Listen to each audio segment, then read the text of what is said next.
Chapter 6. The First Month.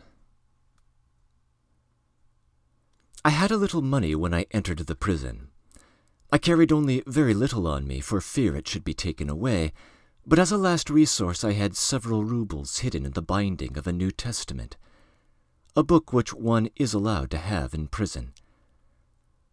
This book, together with the money hidden in the binding, was given me in Tobolsk by men who were exiles too, who could reckon their years of banishment by decades, and had long been accustomed to look at every unfortunate as a brother. There are in Siberia, and practically always have been, some people who seem to make it the object of their lives to look after the unfortunate, to show pure and disinterested sympathy and compassion for them, as though they were their own children. I must briefly mention here one encounter I had. In the town where our prison was, there lived a lady, a widow called Nastasia Ivanovna. Of course, none of us could make her acquaintance while we were in prison. She seemed to devote her life to the relief of convicts, but was especially active in helping us. Whether it was that she had had some similar trouble in her family, or that someone particularly near and dear to her had suffered for a similar offense, anyway, she seemed to consider it a particular happiness to do all that she could for us. She could not do much, of course. She was poor. But we in prison felt that out there, beyond the prison walls, we had a devoted friend. She often sent us news of which we were in great need. When I left prison and was on my way to another town, I went to see her and made her acquaintance. She lived on the outskirts of the town in the house of a near relation. She was neither old nor young, neither good-looking nor plain. It was impossible to tell even whether she were intelligent or educated. All that one could see in her was an infinite kindliness, an irresistible desire to please one, to comfort one, to do something nice for one. All that could be read in her kind, gentle eyes. Together with the comrade who had been in prison with me, I spent almost a whole evening in her company. She was eager to anticipate our wishes, laughed when we laughed, was in haste to agree with anything we said, and was all anxiety to regale us with all she had to offer. Tea was served with savories and sweetmeats, and it seemed that if she had had thousands, she would have been delighted, simply because she could do more for us and for our comrades in prison. When we said goodbye, she brought out a cigarette case as a keepsake for each of us. She had made these cigarette cases of cardboard for us, and how they were put together, and had covered them with colored paper, such as is used for covering arithmetic books for children in schools. And possibly some such school book had been sacrificed for the covering. Both the cigarette cases were adorned with an edging of gilt paper, which she had bought, perhaps, expressly for them. "I see you smoke cigarettes, so perhaps it may be of use to you," she said, as it were apologizing timidly for her present. Some people maintain, I have heard it and read it, that the purest love for one's neighbor is at the same time the greatest egoism. What egoism there could be in this case, I can't understand. Though I had not much money when I came into prison, I could not be seriously vexed with those of the convicts who, in my very first hours in prison, after deceiving me once, came a second, a third, and even a fifth time to borrow from me. But I will candidly confess one thing. It did annoy me that all these people with their naive cunning must, as I thought, be laughing at me and thinking of me as a simpleton and a fool, just because I gave them money the fifth time of asking. They must have thought that I was taken in by their wiles and cunning, while if I had refused them and driven them away, I am convinced that they would have respected me a great deal more. But annoying as it was, I could not refuse. I was annoyed because I was seriously and anxiously considering during those first days what sort of position I could make for myself in the prison, or rather on what sort of footing I ought to be with them. I felt and thoroughly realized that the surroundings were completely new to me, that I was quite in the dark and could not go on living so for several years. I had to prepare myself. I made up my mind, of course, that above all I must act straightforwardly, in accordance with my inner feelings and conscience. But I knew, too, that that was a mere aphorism, and that the most unexpected difficulties lay before me in practice. And so, in spite of all the petty details of settling into the prison which I have mentioned already, and into which I was led chiefly by Akim Akimych, and although they served as some distraction, I was more and more tormented by a terrible, devouring melancholy. "A dead house," I thought to myself sometimes, standing on the steps of the prison at twilight and looking at the convicts who had come back from work, and were idly loafing about the prison yard and moving from the prison to the kitchen and back again. I looked intently at them and tried to conjecture from their faces and movements what sort of men they were, and what were their characters. They sauntered about before me with scowling brows or over-jubilant faces. These two extremes are most frequently met with and are almost typical of prison life. Swearing or simply talking together, or walking alone with quiet, even steps, seemingly lost in thought. Some with a weary, apathetic air, others, even here, with a look of conceited superiority, with caps on one side, their coats flung over their shoulders, with a sly, insolent stare and an impudent jeer. "This is my sphere, my world now," I thought, "with which I must live now, whether I will or not." I tried to find out about them by questioning Akim Akimych, with whom I liked to have tea so as not to be alone. By the way, tea was almost all I could take at first. Tea Akim Akimych did not decline, and used himself to prepare our absurd homemade little tin samovar, which was lent me by M. Akim Akimych usually drank one glass. He had glasses too. Drank it silently and sedately, returning it to me, thanked me, and at once began working at my quilt. But what I wanted to find out he could not tell me. He could not in fact understand why I was interested in the characters of the convicts surrounding us, and listened to me with a sort of sly smile which I very well remember. Yes, evidently I must find out by experience and not ask questions, I thought. On the fourth day, early in the morning, all the convicts were drawn up in 2 rows at the prison gates before the guard-house, just as they had been that time when I was being refettered. Soldiers with loaded rifles and fixed bayonets stood opposite them, in front and behind.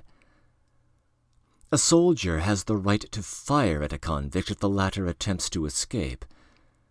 At the same time, he would have to answer for firing, except in extreme necessity. The same rule applies in case of open mutiny among the convicts. But who would dream of attempting to escape openly? An officer of engineers, a foreman, and also the non-commissioned officers and soldiers who superintend the works were present. The roll was called. Those of the convicts who worked in the tailoring room set off first of all. The engineering officers had nothing to do with them. They worked only for the prison and made all the prison clothes. Then the contingent for the workshop started, followed by those who did unskilled work, of whom there were about 20. I set off with them. On the frozen river behind the fortress were 2 government barges which were of no more use and had to be pulled to pieces, so that the timber might not be wasted, though I fancy all the old material was worth very little, practically nothing. Firewood was sold for next to nothing in the town, and there were forests all round. They put us on this job chiefly to keep us occupied, and the convicts themselves quite understood that. They always worked listlessly and apathetically at such tasks, and it was quite different when the work was valuable in itself and worth doing, especially when they could succeed in getting a fixed task. Then they seemed, as it were, inspirited, and although they got no advantage from it, I have seen them exert themselves to the utmost to finish the work as quickly and as well as possible. Their vanity, indeed, was somehow involved in it. But with work such as we had that day, done more as a matter of form than because it was needed, it was difficult to obtain a fixed task, and we had to work till the drums sounded the recall home at 11 o'clock in the morning. The day was warm and misty. The snow was almost thawing. All our group set off to the river-bank beyond the fortress with a faint jingling of chains, which gave a thin, sharp, metallic clank at every step, though they were hidden under our clothes. 2 or 3 men went into the house where the tools were kept to get the implements we needed. I walked with the rest and felt a little more cheerful. I was in haste to see and find out what sort of work it was. What was this hard labor? And how should I work for the first time in my life? I remember it all to the smallest detail. On the road we met a workman of some sort with a beard.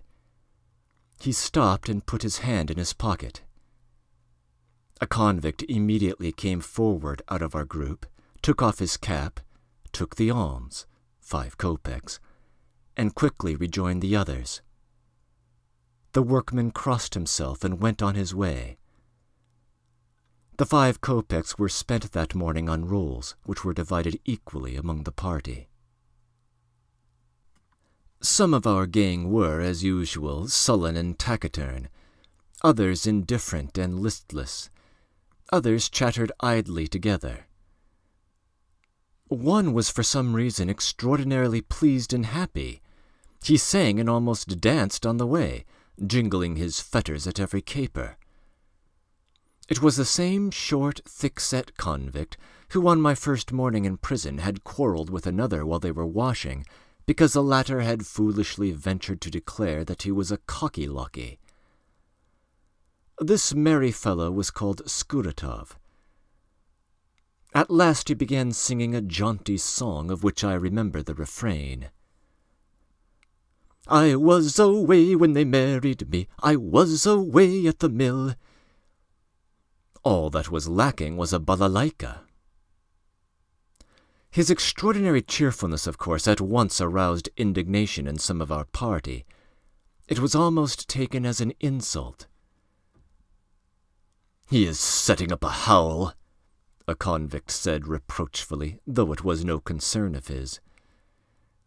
The wolf has only one note, and that you've cribbed, you Tula fellow, observed another of the gloomy ones with a little Russian accent.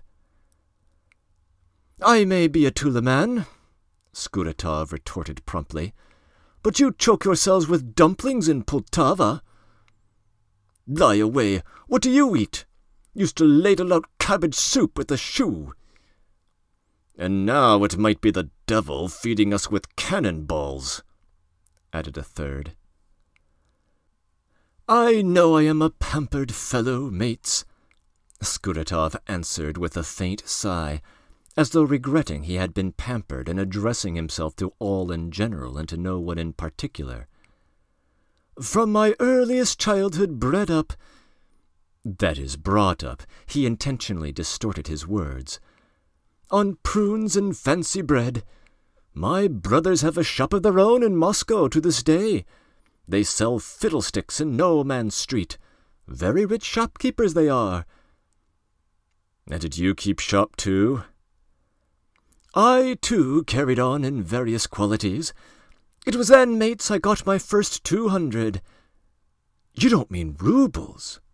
Broke in one inquisitive listener, positively starting at the mention of so much money. No, my dear soul, not roubles. Sticks. Luka! Hey, Luka! To some I am Luka, but to you I am Luka Kuzmich. a thin little sharp-nosed convict answered reluctantly. "Well, Luka Kuzmich then, hang you, so be it." "To some people I am Luka Kuzmich, but you should call me uncle." "Well, hang you then, uncle, you are not worth talking to." But there was a good thing I wanted to say. "That's how it happened, mates. I did not make much in Moscow. They gave me 15 lashes as a parting present and sent me packing. So then I—" "But why were you sent packing?" inquired one who had been carefully following the speaker. "Why, it's against the rules to go into quarantine and to drink tin tacks and to play the jingle-jangle. So I hadn't time to get rich in Moscow, mates, not worth talking about. And I did so want to get rich. A yearning I cannot describe." Many of his listeners laughed. Skuratov was evidently one of those volunteer entertainers, or rather buffoons, who seemed to make it their duty to amuse their gloomy companions, and who got nothing but abuse for their trouble. He belonged to a peculiar and noteworthy type, of which I may have more to say hereafter. "Why, you might be hunted like Sable now," observed Luka Kuzmich. "Your clothes alone would be worth 100 rubles. Skuratov had on the most ancient, threadbare sheepskin, on which patches were conspicuous everywhere. He looked it up and down attentively, though unconcernedly. "It's my head that's priceless, mates, my brain," he answered. "When I said goodbye to Moscow, it was my one comfort that I took my head with me. Farewell, Moscow, thanks for your bastings, thanks for your warmings, you gave me some fine dressings. And my sheepskin is not worth looking at, my good soul." "I suppose your head is, then?" "Even his head is not his own, but a charity gift," Luka put in again. "It was given him at Tiumen for Christ's sake as he marched by with the gang." "I say, Skuratov, had you any trade?" "Trade, indeed. He used to lead puppy-dogs about and steal their titbits. That was all his trade," observed one of the gloomy convicts. "I really did try my hand at cobbling boots," answered Skuratov, not observing this biting criticism. "I only cobbled 1 pair. "Well, were they bought?" "Yes, a fellow did turn up. I suppose he had not feared God or honored his father and mother, and so the Lord punished him and he bought them." All Skuratov's audience went off into peals of laughter. "And I did once work here," Skuratov went on with extreme nonchalance. "I put new uppers onto Lieutenant Pomortsev boots." "Well, was he satisfied?" "No, mates, he wasn't. He gave me oaths enough to last me a lifetime, and a dig in the back with his knee, too. He was in an awful taking. Ah, my life has deceived me. The jade's deceived me." "And not many minutes later, Akulina's husband came." He unexpectedly caroled again, and began pattering a dance step with his feet. "The graceless fellow," the little Russian who was walking beside me observed with a side glance of spiteful contempt at Skuratov. "A useless fellow," observed another in a serious and final tone. I could not understand why they were angry with Skuratov, and why indeed all the merry ones seemed to be held in some contempt, as I had noticed already during those first days. I put down the anger of the little Russian and of the others to personal causes. But it was not a case of personal dislike. They were angry at the absence of reserve in Skuratov, at the lack of the stern assumption of personal dignity about which all the prisoners were pedantically particular. In fact, at his being a useless fellow, to use their own expression. Yet they were not angry with all the merry ones, and did not treat all as they did Skuratov and those like him. It depended on what people would put up with. A good-natured and unpretentious man was at once exposed to insult. I was struck by this fact indeed. But there were some among the cheerful spirits who knew how to take their own part and liked doing so, and they exacted respect. In this very group there was one of these prickly characters. He was a tall, good-looking fellow with a large wart on his cheek and a very comic expression, though his face was rather handsome and intelligent. He was in reality a light-hearted and very charming fellow, though I only found out that side of him later on. They used to call him the Pioneer, because at one time he had served in the Pioneers. Now he was in the Special Division. I shall have a great deal to say of him later. Not all of the serious-minded, however, were so outspoken as the indignant Little Russian. There were some men in the prison who aimed at superiority, at knowing all sorts of things, at showing resourcefulness, character, and intelligence. Many of these really were men of intelligence and character, and did actually attain what they aimed at, that is, a leading position and a considerable moral influence over their companions. These clever fellows were often at daggers drawn with one another, and every one of them had many enemies. They looked down upon other convicts with dignity and condescension. They picked no unnecessary quarrels, were in favor with the authorities, and took the lead at work. Not one of them would have found fault with anyone for a song, for instance. They would not have stooped to such trifles. These men were very polite to me all the time I was in prison, but they were not very talkative, also apparently from a sense of dignity. I shall have to speak more in detail of them also. We reached the river bank. The old barge which we had to break up was frozen into the ice below us. On the further side of the river the steppes stretched blue into the distance. It was a gloomy and desert view. I expected that everyone would rush at the work, but they had no idea of doing so. Some sat down on the logs that lay about on the bank. Almost all of them brought out of their boots bags of local tobacco, which was sold at 3 farthings a pound in the market, and short willow pipes of home manufacture. They lighted their pipes. The soldiers formed a cordon round us and proceeded to guard us with a bored expression. "Whose notion was it to break up this barge?" one observed, as it were to himself, not addressing anyone. "Are they in want of chips?" "He wasn't afraid of our anger, whoever it was," observed another. "Where are those peasants trudging to?" the first asked after a pause, not noticing, of course, the answer to his first question, and pointing to a group of peasants who were making their way in Indian file over untrodden snow in the distance. Everyone turned lazily in that direction, and to while away the time began mocking at them. One of the peasants, the last of the file, walked very absurdly, stretching out his arms and swinging his head on one side with a long peasant's cap on it. His whole figure stood out clearly and distinctly against the white snow.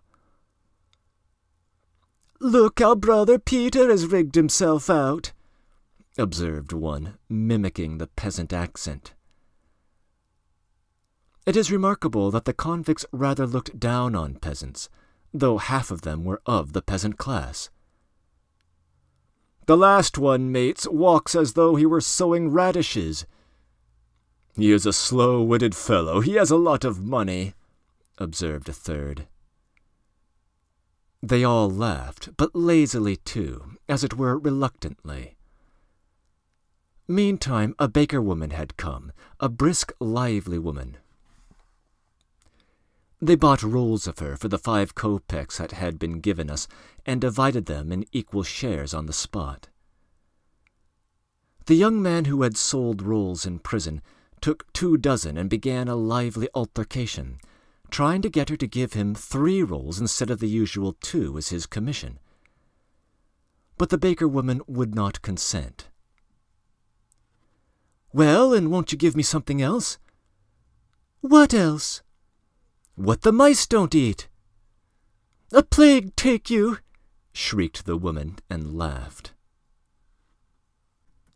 At last the sergeant who superintended the work came up with a stick in his hand. Hey there, what are you sitting there for? Get to work! Set us a task, Ivan Matveyich, said one of the leaders, slowly getting up from his place. Why didn't you ask for it at the start? Break up the barge, that's your task. At last they got up desultorily and slouched to the river. Some of them immediately took up the part of foreman, in words anyway. It appeared that the barge was not to be broken up anyhow, but the timber was to be kept as whole as possible, especially the crossway beams which were fixed to the bottom of the barge by wooden bolts along their whole length. We ought first of all to get out this beam. Set to this, lads, observed one of the convicts who had not spoken before, a quiet and unassuming fellow, not one of the leading or ruling spirits, and stooping down he got hold of a thick beam, waiting for the others to help him. But nobody did help him. Get it up, no fear. You won't get it up, and if your grandfather the bear came along, he wouldn't, muttered someone between his teeth. Well then, brothers, how are we to begin? I don't know, said the puzzled man, who had put himself forward, letting go the beam and getting onto his feet again. Work your hardest, you'll never be done. Why put yourself forward? He could not feed 3 hens without making a mistake, and now he is to be first. The fidget! I didn't mean anything, mates, the disconcerted youth tried to explain. Do you want me to keep covers over you all, or to keep you in pickle through the winter? Shouted the sergeant again, looking in perplexity at the crowd of 20 convicts who stood not knowing how to set to work. Begin! Make haste! You can't do things quicker than you can, Ivan Matveyich. Why, but you are doing nothing! Hey, Savalyev! Taki Petrovich ought to be your name. I ask you, why are you standing there rolling your eyes? Set to work. But what can I do alone? Set us a task, Ivan Matveyich. You've been told you won't have a task. Break up the barge and go home. Get to work. They did set to work at last, but listlessly, unwillingly, incompetently. It was quite provoking to see a sturdy crowd of stalwart workmen who seemed utterly at a loss how to set to work. As soon as they began to take out the first and smallest beam, it appeared that it was breaking. Breaking of itself, as was reported to the overseer by way of apology, so it seemed they could not begin that way, but must try somehow else.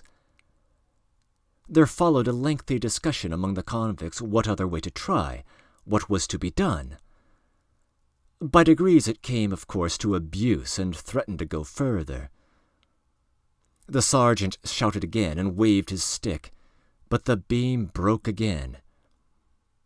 It appeared finally that axes were not enough, and other tools were needed.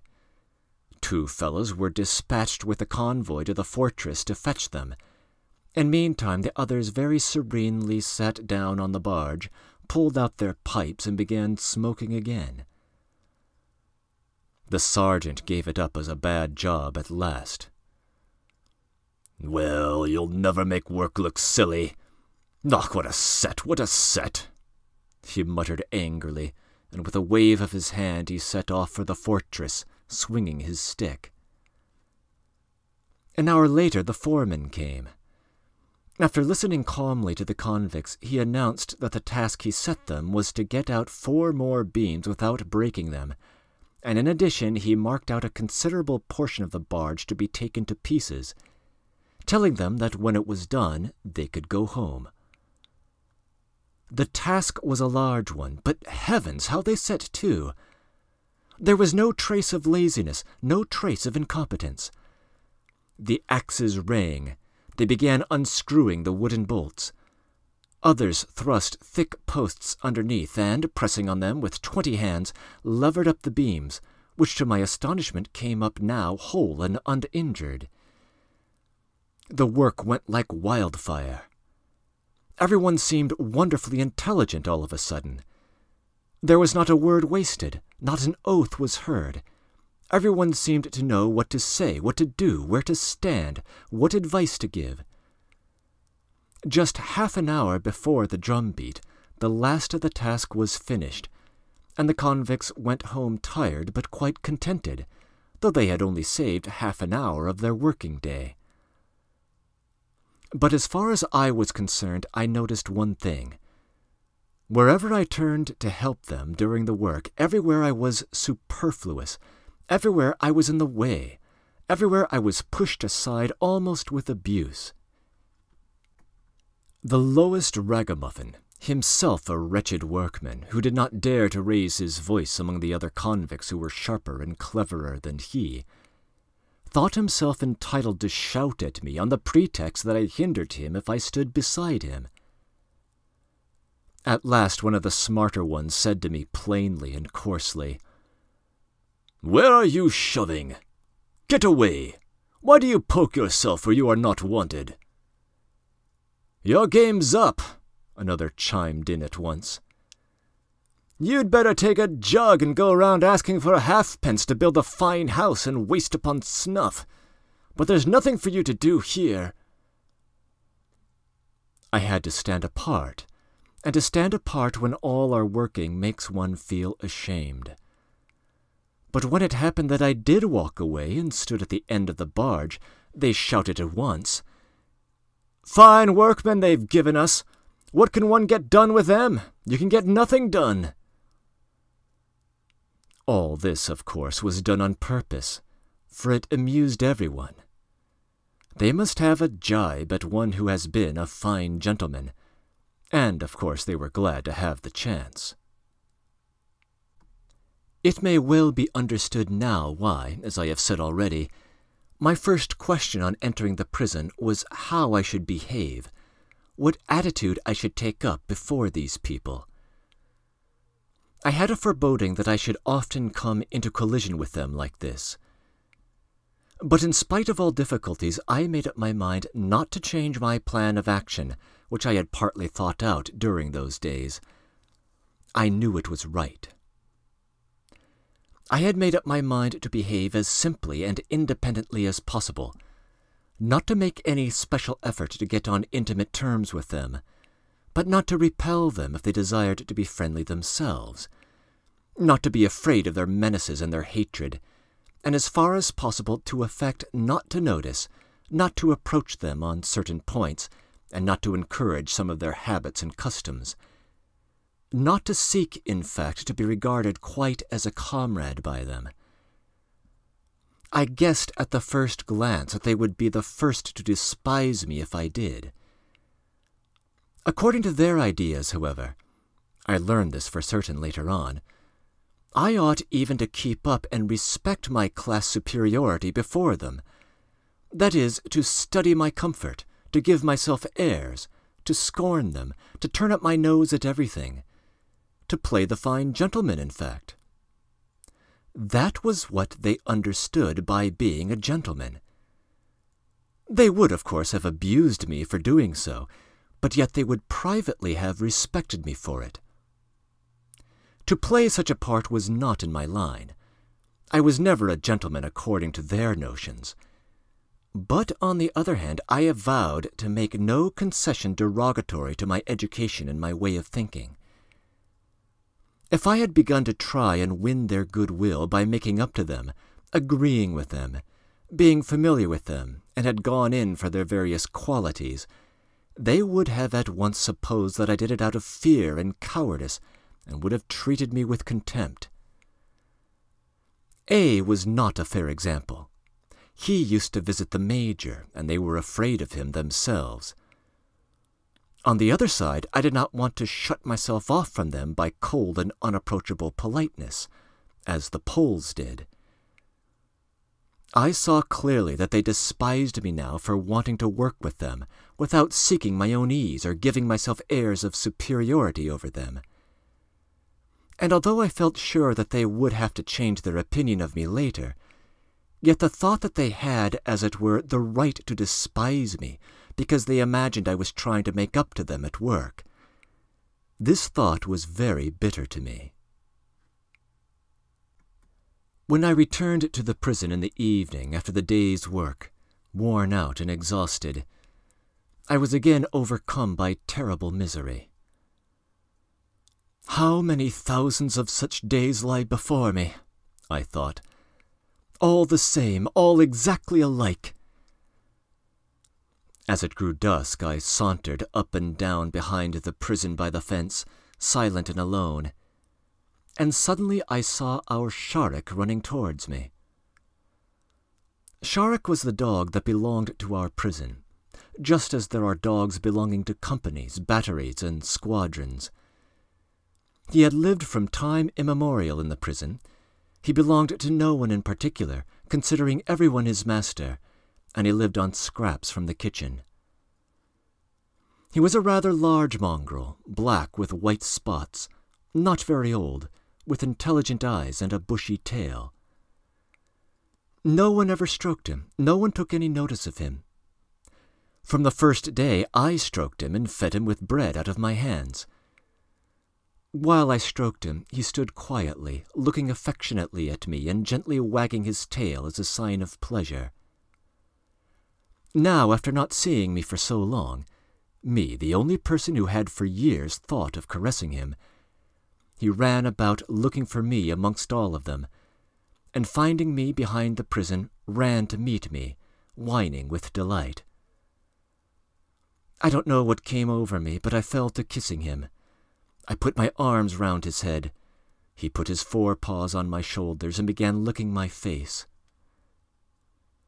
So this is the friend fate has sent me, I thought, and every time I came back from work during that first hard and gloomy period, first of all, before I went anywhere else, I hurried behind the prison with Sharik leaping before me and whining with joy, held his head in my arms and kissed him again and again, and a sweet and at the same time poignantly bitter feeling wrung my heart. And I remember it was positively pleasant to me to think, as though priding myself on my suffering, that there was only one creature in the world who loved me, who was devoted to me, who was my friend, my one friend, my faithful dog, Sharik.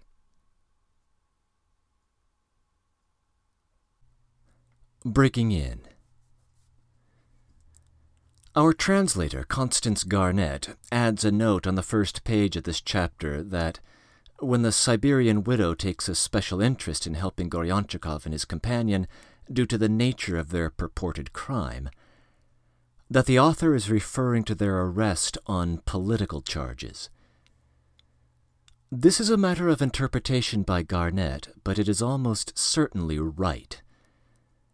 The widow would have no special interest in murderers, for instance, since, as we have already seen, murderers are a dime a dozen in the prison camp. This is one of very many places where Dostoevsky appears to be utterly uninterested in keeping up the backstory for Goryanchikov that he provided in the introduction to Part 1, where the man is supposed to have been arrested for the charge of murdering his wife. Clearly, our narrator is really Dostoevsky himself. When he states that he has heard people insisting that all charity is really done out of egoism, he probably has in mind Nikolai Chernyshevsky, a man who would emerge as one of Dostoevsky's foremost ideological antagonists of the early to mid-1860s. Chernyshevsky published this idea in an essay in 1860. By 1861, Dostoevsky was already wrestling with it in The Insulted and Injured. Chernyshevsky's novel, What Is to Be Done, came out in 1863, and Dostoevsky's rejoinder was published the following year in the form of the greatest of his novellas, Notes from Underground. Hopefully it is clear what the convicts mean by setting a task. Originally, they are appointed to work for a period of time, but they succeed in changing their workload to refer not to a period of time, but to the completion of a task, which ultimately saves them a half-hour of labor. Among other things, this episode provides a poignant lesson in the power of incentives. End of comments.